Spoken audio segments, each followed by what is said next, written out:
Davis, along with John Blackburn, we lead the Business Operations Committee. And we feel like it's important to note, starting on time on our agenda for the first time in, probably measured in years, not months. In any event, we're delighted to be here. Thanks, Jim. We're delighted to be here. Our first action, Biz Op 1, is action on first reading, as is Biz Op 2. We have a total of 6 contracts for over $500,000. 5 of them are going to be consolidated into one presentation by Kevin Harrison. And Kevin is going to present various replacement bus purchases and the bases for these. And at the end, is going to give us a very quick synopsis of where we ended up on fuel for the past school year and what our fuel reserves were and how much of it was used. Certainly. I appreciate the opportunity to speak in front of you today. These 5 contracts are all related to essentially the same thing. We received 2 grants from the Department of Environmental Quality. Those 5 contracts are as a result of those 2 grants. The 2 grants were provided for the replacement of school buses, some electric, some propane, some diesel school buses, but we asked the districts what they would like, what their priorities were to be replaced. In the end, we ended up with 45 school districts participating, 29 electric, 5 propane, and 76 diesel school buses. We went an extra step with electric vehicles and required a MOU with those districts because there was going to be some enhanced participation of those districts related to electric school buses, such as helping us figure out how they all work, and specifications for future ones. So those are all in place as well. We have approximately $22.4 million in total procurement, and we anticipate that amongst these, maybe $1 million in school bus replacement funds due to the change in pricing from the grant award to actual costs. Will be used for those buses, but all of the infrastructure is being paid for by the Volkswagen settlement or Duke Energy as part of a Duke Energy program. So these vehicles, there was one, I will note, there was one purchase order that had to be reduced post the initial. There was a $3.2 million or $3.2 million Thomas purchase order. We had to remove 2 buses from that because one of the districts declined 2 of the buses. So there was one slight adjustment from the initial posting to the second one. They wanted only 3 of the 5 that they had originally requested. So other than that, on the one grant award, the school districts will be arranging for the infrastructure. When we recover the funds from the Department of Environmental Quality, we will then give those funds to the school district. On the other grant, Duke Energy is covering the infrastructure in its entirety, and any leftover funds from Duke Energy will come back to the school bus replacement fund to replace other vehicles. So that are all 5 of those contracts. Again, 45 school districts are participating. Did anybody have any questions on those in particular before I talk about the fuel? It's about $23 million worth of contracts for buses, so well needed, will be well used, and we're getting the benefit of some, for example, the Volkswagen settlement, as Kevin pointed out, and some other sources of purchasing power for these buses, so happy to have this. Yes, Ms. Campbell. Are those districts selected on a needs basis, or how did you? I'm Sure. not heard this, but. No, we selected those districts based on their interest. We asked them who was interested in the replacement of the school buses. We told them that the Department of Environmental Quality had specific criteria. It had to be a certain age range of vehicles. And then we applied some criteria related to what they selected. So in the end, we took everybody's first choice. Everybody that asked for a first choice, we took their first choice. But we removed some things. When they requested more than one, we removed some things such as the vehicle was too new, the vehicle was already ready for going to be replaced in the next year, buses that weren't a high priority for replacement because we're going to be getting new ones soon anyway, those types of things. We have a whole list of criteria, but ultimately we wanted all the districts that were interested to participate. And we want to get, especially those electric and propane school buses, we want to get those out there to a wider variety of school districts so that they can decide if this is for them and get a better wide-ranging experience with the product. So even though a district may have asked for 5 electric school buses, we tried to spread them out as much as possible, subject to the program's requirements. Thank you. Yeah. Any other questions on that part? All right, Kevin, tell us about the fuel Sure. reserve briefly. The fuel reserve last year that we sought was because the price of fuel related to the war in Ukraine had increased significantly. That fuel reserve was granted by the General Assembly, and we utilized some of it. Approximately $14.3 million in diesel fuel went to LEAs and charter schools, where the cost of fuel exceeded what we would believe to be the baseline price, which is approximately $2.75 a gallon, which was what the allotment was based on last year. So $14.3 million in excess costs. What prevented most of that, in fact, maybe 13 of the 14 million, was related to procurement through January. The price of fuel went down pretty significantly coming into the end of January and February, and so and then moving throughout the rest of the year. So those later year numbers were not as high. The districts were able to procure fuel at a more appropriate price towards the end of the year. So there was much less of those funds necessary. So $14 million ish or so that was allotted in addition to what the school district normally would have received for transportation. They got some extra, as was submitted to us and reviewed via invoices from the district for prices exceeding expected. There was no fuel reserve in the budget for 23-24. We didn't request one, and the General Assembly didn't include one. None appears to be necessary presently. The price of fuel in April and May was around $2.50 a gallon. Now, it's come up some in recent weeks. So we're more in the $2.80 to $2.90 range now, but that's not too far over what we had planned for anyway. And we can reserve some of the transportation allotments, normal funds, to cover those things as well. So we're hopeful that prices will contain themselves and not continue upward, but we'll, as always, keep an eye on it and reassess later in the year if we need to go back to the General Assembly. All right, any questions on that? That's something we will watch closely as the year goes on and report periodically. I have a question. Yes, please. And it's just maybe ignorance on my part, but I heard you refer to some of the fuel costs to help schools, including charter schools. Yes. And I was just not aware that was it that program that provides help with charter schools, or do we generally do that? No, it is the specific reserve provided that it would go to public school units.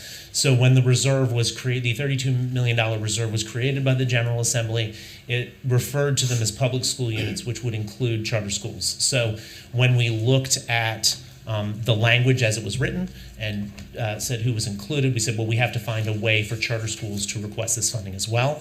And we did it based on essentially the same criteria as the school districts. Well, I just didn't, I know some charter schools that have no transportation at all, and I was thinking that was the general rule, but again, it goes back to my ignorance more than anything. No, and actually, when it came to the charter schools requesting these funds, they had to provide diesel fuel invoices. So they had to actually be buying diesel fuel for vehicles they said were school buses, and as part of the documentation process for receiving additional funds. So if they were not operating such vehicles, then they could not have requesed funds. I just didn't know. Certainly. Any of them. Yeah, no, some do. Some definitely do, and partially because of the work of the board and some of the grant funds that have provided via the Office of Charter Schools related to expanding use of school transportation to improve equity in the charter schools. Some of those are tied to providing some form of transportation. I'm not Sure. opposed to, again, back to my ignorance, I guess. No. Well, thank Certainly you. a reasonable Thank you. question to ask how we decided to give them the funds. All right, any other questions? Kevin, thank you very much. Appreciate Certainly. your work.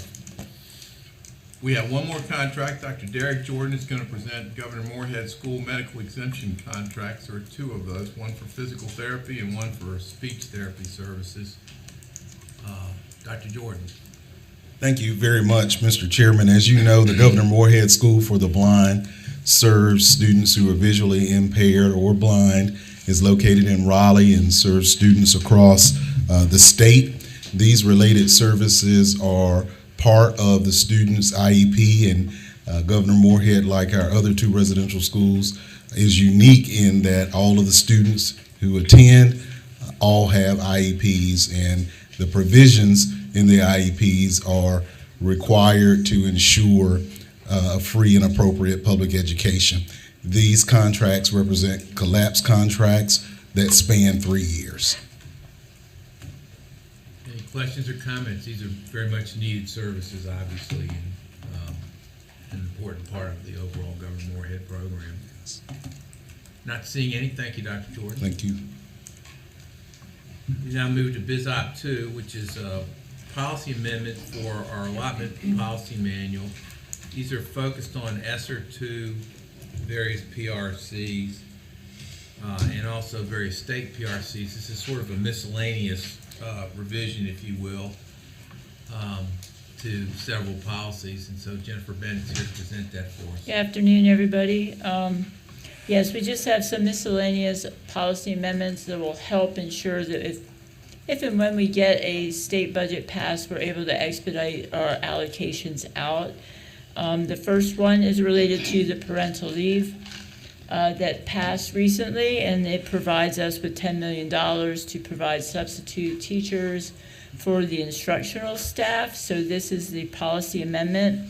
That area related to substitutes is in your general definitions in our state policy manual, and you'll see that we added substitutes for educators on paid parental leave to help us provide and execute those funds when they're made available to the schools. We had a follow-up question related to, we do have to allow the charter schools to opt into this process. Ashley Barcaro and I will be meeting next week. We discussed it previously. We currently have an existing process for different types of opt-ins for them, so we're well positioned to allow them the opt-in opportunity over this fall, as well as we're going to modify a current process we use for reimbursements that would be biannual to help us collect the information we need to expedite their reimbursement on a biannual basis.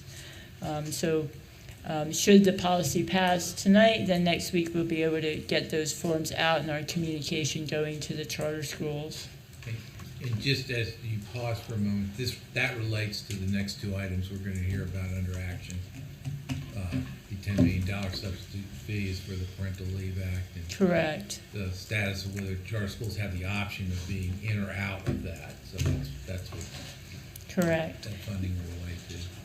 The next change we have is we're separating out the CTE credentialing program funds that have previously been allotted within program support funds. So it had been within PRC 14.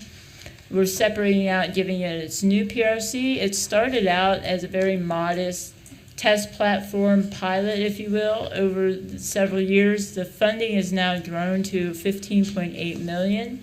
It has a separate budgetary line that we use within our budget development with the General Assembly and the OSBM. Right now, we have over 238,000 credentials being awarded annually in many different areas. This is a big emphasis with our industry partners and such to help promote this. So right now, we feel it's better to be able to control that funding, promote that credentialing program. If we have it separated out into a separate program, that will help us. And the CTE program area to help further accelerate the use of that credentialing funds. And the last amendment we have is really related to ESSER 3 funding. It's in the ESSER 3 it was math supplemental academic enrichment programs. Instead of math, it's been requested that we expand that to allow for all the tested areas being math, science, and ELA. The data has shown us that students over the period of recovery with the COVID funds have positioned themselves to recover quicker in math and less in ELA and science. So we wanted to expand that enrichment program to enable the better use of those resources out in the public schools. So we've just added the language we need to make sure that the school districts can use those funds for a broader scope of enrichment activities. Before the funds end, these funds would end September of 2024. And that policy change correlates well with the report we received earlier this morning in terms of where the recovery is happening most quickly and places where the funds can be well used. So any questions or comments on that? See you next month when we have a budget and we have more policy updates. All right. Thank you very much. We look forward to that. We now move to our action items, and first is Biz Op 3, which is the approval of the proposed administrative rules. This would be temporary rulemaking regarding the paid parental leave section of the Senate Bill 20. And Allison Schaefer is here to report on that. And that will be followed by Biz Op 4, which is the policy amendment for our benefits manual. And Tom Tomberlin will report on that. Good afternoon. It's now afternoon. Nice to see everyone again. What we're going to do is go through really quickly. We presented the full proposed rule last, and the statute last board meeting when it was up for discussion. It's now up for action, but the red highlighted items we're just going to talk about very quickly, and Dr. Peachy Martin will help me with that. So since the last meeting, or right before the last meeting, but we hadn't had a chance to incorporate it into our materials, there was a technical corrections bill provided to the paid parental leave bill. The next slide talks about one of the provisions from that bill, is that it was clarified that a board of directors of a charter school may, but is not required to provide paid parental leave. But if they provide paid parental leave, then they are eligible to receive the funds allocated to schools for this benefit, and if they don't elect to do that, then they don't get the substitute funds that are available for that. So that's was a clarification. Next, a couple slides next, there's again, this applies to births, adoptions, and foster placement. It also, the first draft said it was just for permanent full-time employees or permanent part-time employees that were eligible. The legislature added probationary and time-limited state employees that are full-time to this benefit, and then there's another part-time benefit that follows. But again, time-limited would be someone working on a grant that met the other criteria, like working for the agency more than 12 years, that kind of thing.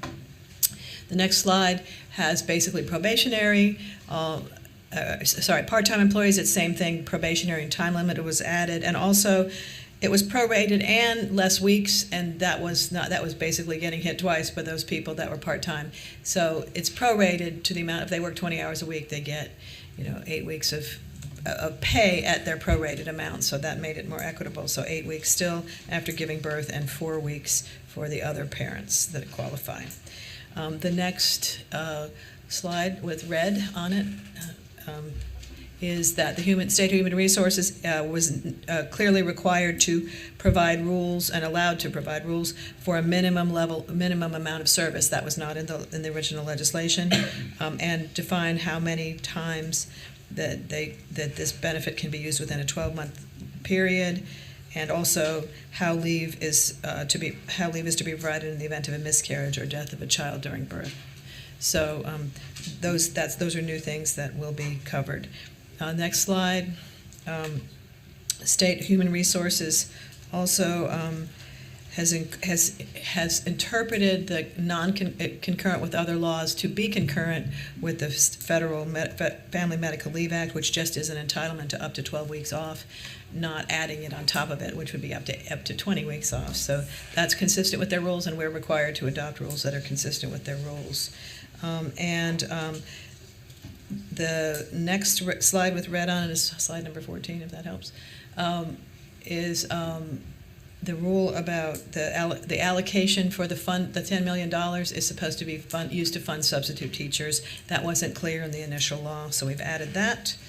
And then the next several slides are going to be what we changed in the rule itself. So to conform with that, slide 17 is, there you go, added permanent probationary or full-time, so added probationary and full-time. Next slide clarifies in our rule that charter schools can opt out instead of what we had before, which was including charter schools.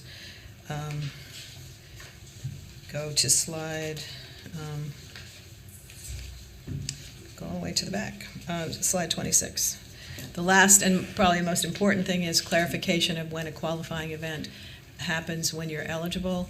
Before, our understanding was the rule said only to births occurring after July 1, 2023. The State Personnel Commission is interpreting the statute to provide that it applies to all qualifying events, not just births occurring after July 1, 2023. And this interpretation is reflected in the changes to the rule. So that updates what we are proposing. The draft rule is in your materials as well, but those are the changes from the last time, and this is on for action by the board. It applies to everything that has happened since July 1, so we do need to go ahead and get it in place as quickly as possible. We'll still have to go through the temporary rulemaking process. There was no authorization for emergency rulemaking process, but we have 6 months to get this in place. However, districts will still have to comply with this, whether there's a rule in place or not, because it's the law. So, thank you. Right, so de Questions? facto is providing guidance during the 6-month period to districts in terms of how to operate, and it will be rulemaking as soon as it gets through the Rules Commission. Thank you for that very good succinct report. Do we have further questions? We spent some time with this issue. Does anybody have any remaining questions?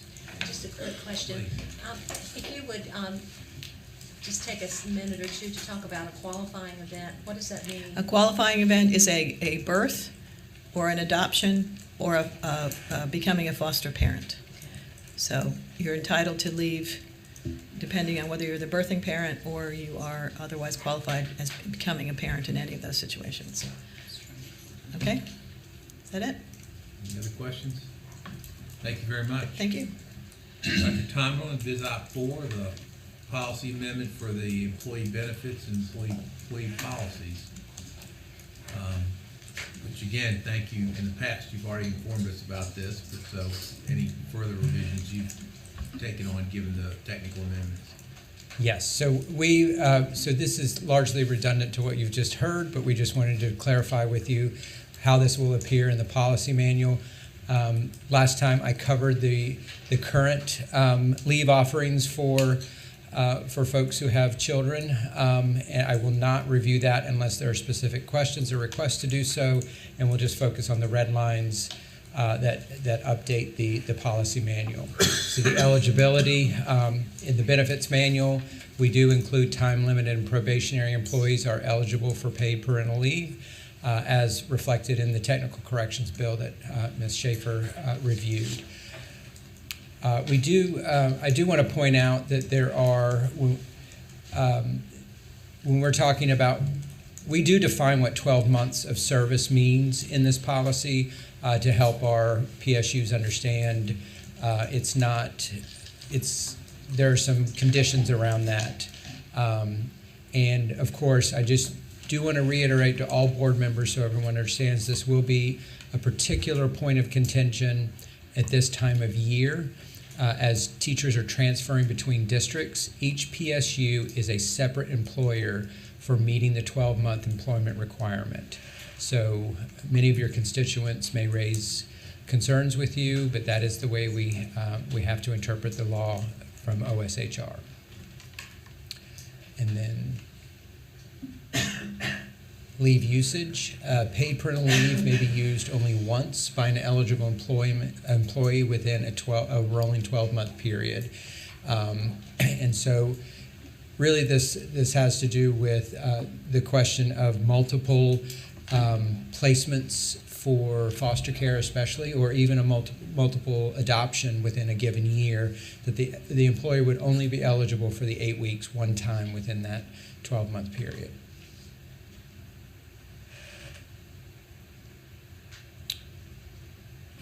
So here's where we presented you some language before about the birth being the trigger for the qualifying event. That's been, of course, updated in the technical corrections, so this policy will become effective for qualifying events occurring on or after July 1st, 2023. So Dr. Oxendine asked, what does a qualifying event mean? And I'll go over it again. It's the birth, the adoption, or the legal placement of a child. That is the qualifying event, and that event, any of those three events that occurs on or after July 1st, 2023 qualifies the employee for the leave. I did take this opportunity to sneak in another policy revision that this is a long-standing modification in statute that we had failed to update in the policy manual, and that's regarding personal leave and the substitute deduction.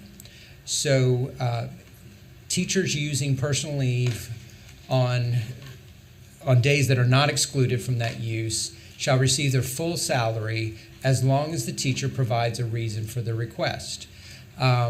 If the teacher does not provide a reason for the request, the teacher shall receive full salary less the full cost of hiring a substitute for that teacher. Before, we had a $50 deductible, but if the teacher elects not to give a reason, then they're paying the full cost of the sub now, not just the substitute deduction. Any substitute, if no sub is hired, though, any deduction shall be refunded to the teacher. Now, and there's the statutory reference, and then there is a section here that says teacher must provide a reason for the personal leave in order to avoid the substitute deduction, even if the teacher requests the leave at least 5 days in advance. So there's another subsection of the policy that says if a teacher makes a request for personal leave 5 days in advance, the principal cannot require a reason for that personal leave. That's still in effect, but these two provisions have to be read to where they can both make sense. And that means the teacher is free not to give a reason, but if the teacher elects not to give a reason, they have to pay the substitute deduction. So in all cases, in order to qualify for the full salary on your personal leave day, you have to give a reason, even if you're notified 5 days in advance. I'm threading a needle here. Hi, friends. I hope everyone's having a lovely day. Just curious as to why something that you earn personal leave. Why do you have to disclose what you're using it for? I just might want to take a day off. And why do you have to do that in order to not have to pay for the substitute? That seems very, it just doesn't sound like a fun place to work, in my opinion. This sounds like our committee meeting, that point was raised. Oh, okay. Because I was like, Yes, and Dr. Tomberlin has his best effort in response. let's Yes, go, Dr. Tom Tomberlin. My response to that is, so when you say the teacher earns it, I do want to point out that leave benefits for teachers are in alignment with state leave benefits. And personal leave does not exist for state employees. It is a special dispensation to teachers because we restrict your use of annual leave to days when students are not in session. So as a state employee, my annual leave is not restricted other than what is approved by my supervisor. For teachers, that annual leave is restricted, and even further, there are days that we designate that you have to take an annual leave day. And so to counterbalance that, personal leave has been introduced. And so it is a special dispensation for teachers. To answer your question, there's always been this concern that teachers are having to pay for the ability to use the leave. And that has been raised with the General Assembly, and so what this does is allows the teacher to take that personal day without any financial consequence, provided that the teacher lets somebody know why. And I want to point out that this policy does not define reason. There is no parameter in this policy that indicates what that reason might be. I'm We're all going to let like- the chair direct the questions because everybody's got their I hand up. think Ms. Carper wanted to follow up and No, I just want to express opinion, but I will let my colleagues do that. all right, well, let Ms. Evans express the next opinion, and then it looks like Dr. Green has got one too, so. Is there a litmus for the reason? Because I want to is a reason. Is that sufficient, or are teachers gonna get, is there a judgment from the administrator of that reason? If because I want to is the reason, is that sufficient? Because I So- provided a reason. That would be a matter of local policy. If they develop some requirement for reason, if they require such a litmus test, that would be a local decision. The state is not defining what reason is. Just want y'all to know this continues to mirror our business. Okay, good. Our meeting. You wanna stay home and watch TV? I'm just like there are personal reasons that as a teacher my boss is not privy to, nor should they be. Sure. Like I have a right to privacy, and if I'm taking a personal day to address a private matter, is private matter sufficient? Because I don't think we should surrender that right to privacy in order to use this special dispensation that has Right. been given to us, but if it's given to me, it's now mine. That's right. And I don't think an educator who is committed otherwise to their students should have to surrender privacy to the ether. Whoever the they may be, they don't earn that. So in the discussion of this policy, I offered an absurd reason that the chairman has asked me not to publicly repeat. So, but I'm fine yes, with you repeating it.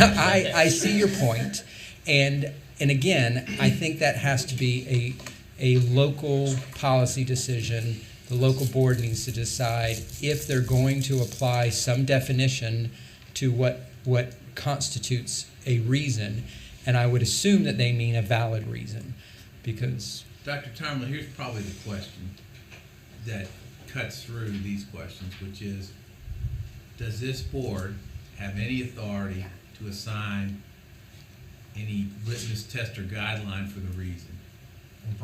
Or prohibit. Yeah. I will defer to your legal counsel. If the answer is yes, we probably ought to pull this section from it and come back with a. Could you repeat that question, please? Yes, does this board have the authority to make a determination that there's not a reason, that they do not have to provide the details of a reason for their day off? Any reason is, Any reason is acceptable. Any reason such as, I need a personal day. I mean, it's I think that's a good topic for discussion among probably, we should take Staff. this out so we can vote on that the one rest, piece. which needs to be passed, and then come back to add this in after you do further review. Yeah, let us just explore the potential parameters before we bring that back to you. As we said, Dr. Tomlin and I had this conversation, every board member has heard a lot about this from teachers over a long period of time. So if we, I know Dr. Tomlin has too. So if we could separately look at that and see if we have that authority, that would be a good usage of time. We will come back to you with a proposal. So if I'm understanding, Chair Duncan, the paid parental leave portion of this will go for a vote today, but this, we're going to carve this out for discussion, and I'll bring this back to you. Subsection F, we'll Okay. carve out, yeah. Right? Which was not initially in it anyway. As That's- you said, it was a time to. That is correct. an I did ask appropriate permission, opportunity- yes. yeah, an appropriate opportunity to try to clarify, but we need more time to further clarify. Sure. And are we going to Dr. Green now?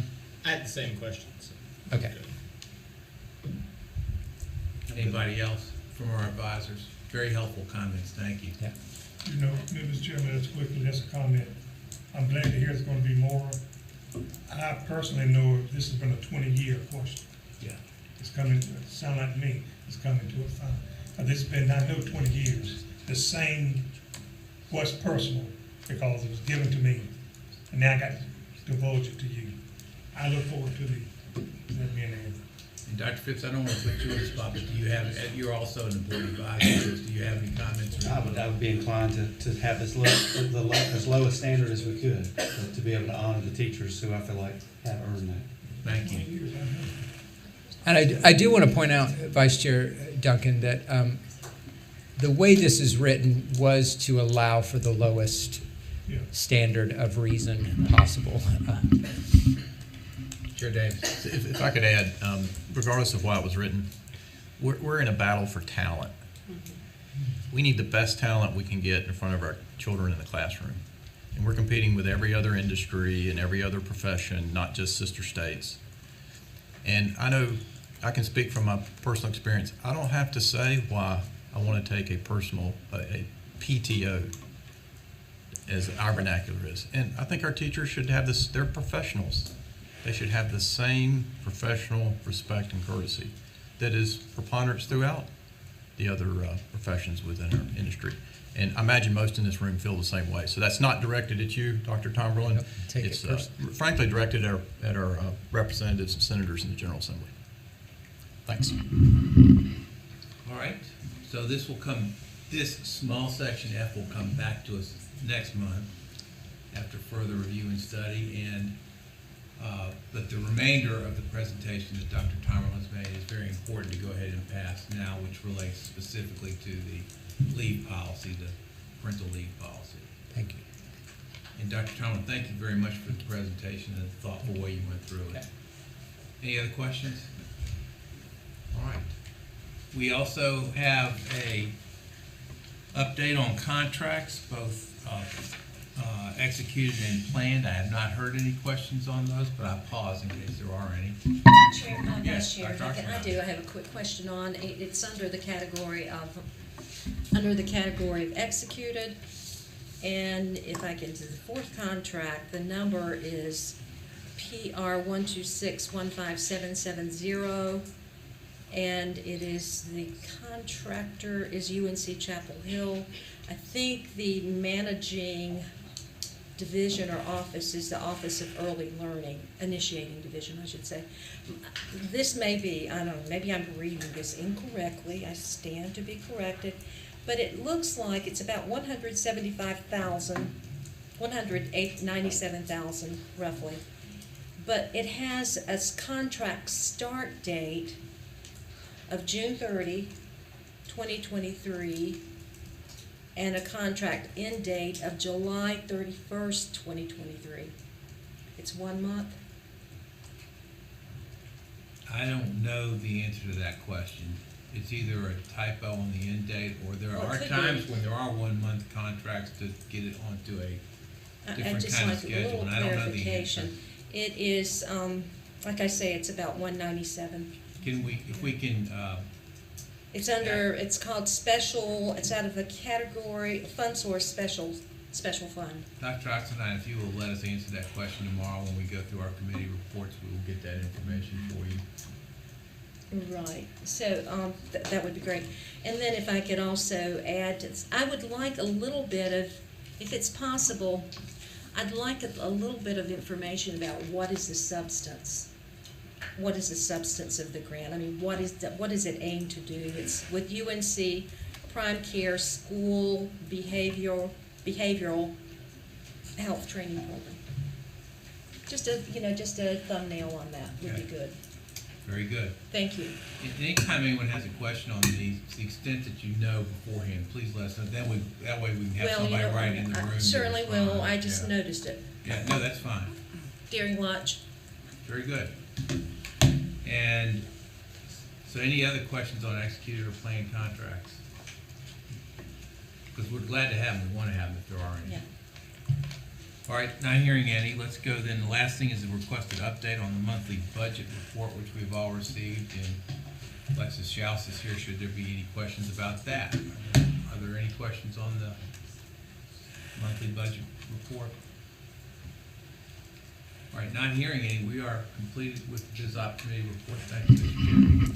Thank you, Vice Chair Duncan. This concludes our discussions for today. Next on our agenda is closed session. Once we complete the closed session, we will be adjourning immediately. and not returning to open session. We will, though, reconvene tomorrow, August 3rd, at 9 a.m. promptly. Is there a motion to go into closed session? Vice Chair Duncan. I need a motion first. I'll be back to you, Mr. Hall. I'll move right along. Come on, Wizard. Hall had the ESP, knew what it was.